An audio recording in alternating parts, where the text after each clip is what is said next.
करते हैं अपना नेक्स्ट घर, जो कि है छठा भाव या छठा घर।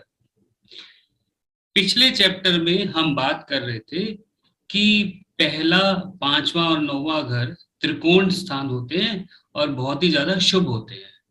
फिर उसके बाद हमने केंद्र स्थान के बारे में भी बात की कि 1, 4, 7, 10 जो घर होते हैं वो केंद्र स्थान होते हैं और वो भी शुभ होते हैं। अब हम बात करेंगे हॉरोस्कोप के अंदर कुंडली में कुछ ऐसे घर भी होते हैं जिसको अच्छा नहीं माना गया, जिसको अशुभ स्थान भी कहते हैं, और कुंडली में उन स्थानों की अहमियत कम है, उसको ठीक करना बहुत जरूरी है। वो घर है छठा, आठवां और 12वां घर, जिसको कि अच्छा नहीं माना गया। तो सबसे पहले, क्योंकि हम छठे घर की तरफ पहुंच चुके हैं, तो पहली बात तो यही है कि छठा घर जो है वो अच्छा घर नहीं माना जाता। अब इसमें क्या क्या होता है उस पे कंसीडर करते हैं, उस पे बातचीत हम करते हैं। सबसे पहली बात, छठे घर से ही हमें कितने रोग होंगे, कौन कौन से रोग होंगे, कितनी बीमारियां एक इंसान को होंगी, वो छठा घर बताएगा। तो इसलिए इसको ऋण, रोग, शत्रु का स्थान भी कहा गया है। रोग के बारे में तो मैंने बता दिया कि हर प्रकार का रोग, हर तरीके की बीमारी को देखने के लिए छठे घर को देखना जरूरी है। अब आ जाओ ऋण के ऊपर।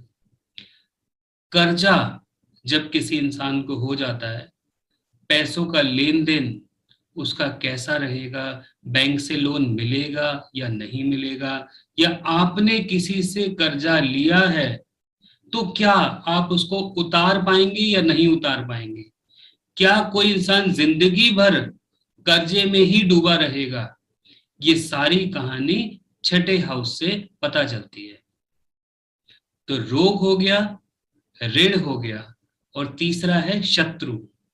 आपके जीवन में कितने शत्रु होंगे, या आपका जीवन कहीं ऐसा तो नहीं शत्रुओं से ही घिरा रहेगा, तो उसको देखने के लिए भी हमको छठा घर देखना पड़ता है। अब इसी को हम ऐसे भी कह सकते हैं कि अगर छठा घर अच्छा है तो बीमारी नहीं होगी, छठा घर अच्छा है तो कर्जा नहीं होगा, और छठा घर अच्छा है तो आपका कोई शत्रु नहीं होगा। तो कहने का मतलब, लेकिन क्योंकि इसमें प्रॉब्लम्स ज्यादा हैं, इसलिए इस भाव को अच्छा नहीं माना जाता। वो धीरे धीरे आप सीखेंगे कि और छठे घर में क्या क्या चीजें होती है और क्यों इसको ज्यादा अच्छा नहीं माना गया और एक अशुभ स्थान कहा गया है। एनीवेज, इसके अलावा जो हम यहाँ से देखते हैं, हर तरीके की प्रतियोगिता, यानी कि हर तरीके का कॉम्पिटिशन्स भी हम 6th हाउस से देखते हैं। आप स्पोर्ट्स में एक्टिव हो, आप कहीं खेल कूद की कंपटीशन में जाते हो तो उसमें प्राइज मिलेगा या नहीं मिलेगा, जीतोगे या नहीं जीतोगे, 6th हाउस देखेंगे। आप एंट्रेंस एग्जाम देना चाहते हैं, आईएएस का एग्जाम देना चाहते हैं, या कोई एमबीबीएस का एंट्रेंस एग्जाम देना चाहते हैं, या कोई भी किसी भी तरीके का एग्जाम आप देना चाहते हैं, तो आप पास होंगे या नहीं होंगे वो छठा घर ही बताएगा। तो हर तरीके की कंपटीशन, हर तरीके की प्रतियोगिता में विजय होगी या पराजय, उसको देखने के लिए छठा घर देखना बहुत जरूरी है।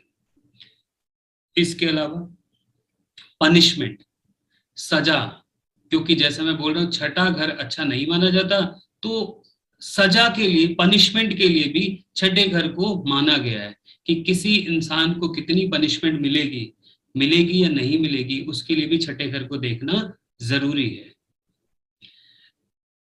इसके अलावा हम बात करते हैं मुकदमेबाजी, लिटिगेशन।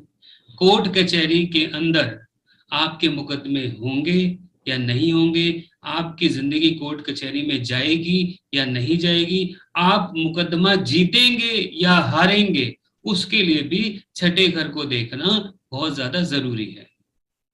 इसके अलावा कोई इंसान फिजिकल एक्टिविटी या एक्सरसाइज करेगा या नहीं करेगा, आप डेली व्यायाम करोगे या नहीं करोगे, उसके लिए छठे घर को देखना जरूरी है। योगा कोई इंसान करेगा या नहीं करेगा, वो भी छठे घर से देखा जाता है। अब रिलेशंस की बात करें तो जैसे हम बात कर रहे थे, चौथे घर से हमने मदर को लिया, पांचवें से हमने संतान को लिया, छठे से हम मामा जी को देखते हैं। आपके मामा कैसे हैं, कैसे होंगे, आपका रिलेशन उनके साथ कैसा होगा, ये सारी बातें हम छठे घर से देख सकते हैं। इसके अलावा हर तरीके की सेवा, हर तरीके की सेवा आप करेंगे या नहीं करेंगे, या आपको कौन सी सेवा करनी चाहिए, वो भी छठे घर से देखेंगे।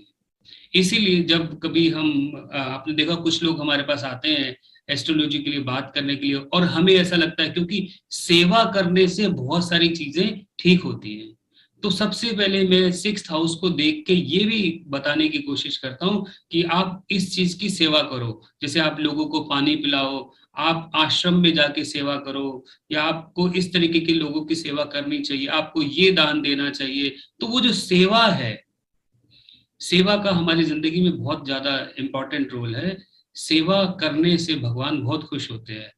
तो कौन सी सेवा आपको करनी चाहिए, वो भी छठा घर हमको बताता है। तो आज हमने छठे घर में बहुत सारी चीजें सीख ली हैं कि हमने रिलेशन देखा, मामा जी का रिलेशन है, ऋण रोग शत्रु है, सारे के सारे मुकदमेबाजी है, लिटिगेशन है, इसके अलावा हर तरीके की प्रतियोगिता है, एक्सरसाइज है, योगा है, ये सारी की सारी चीजें हम छठे घर से देखते हैं। तो अब चलते हैं सातवें घर की तरफ।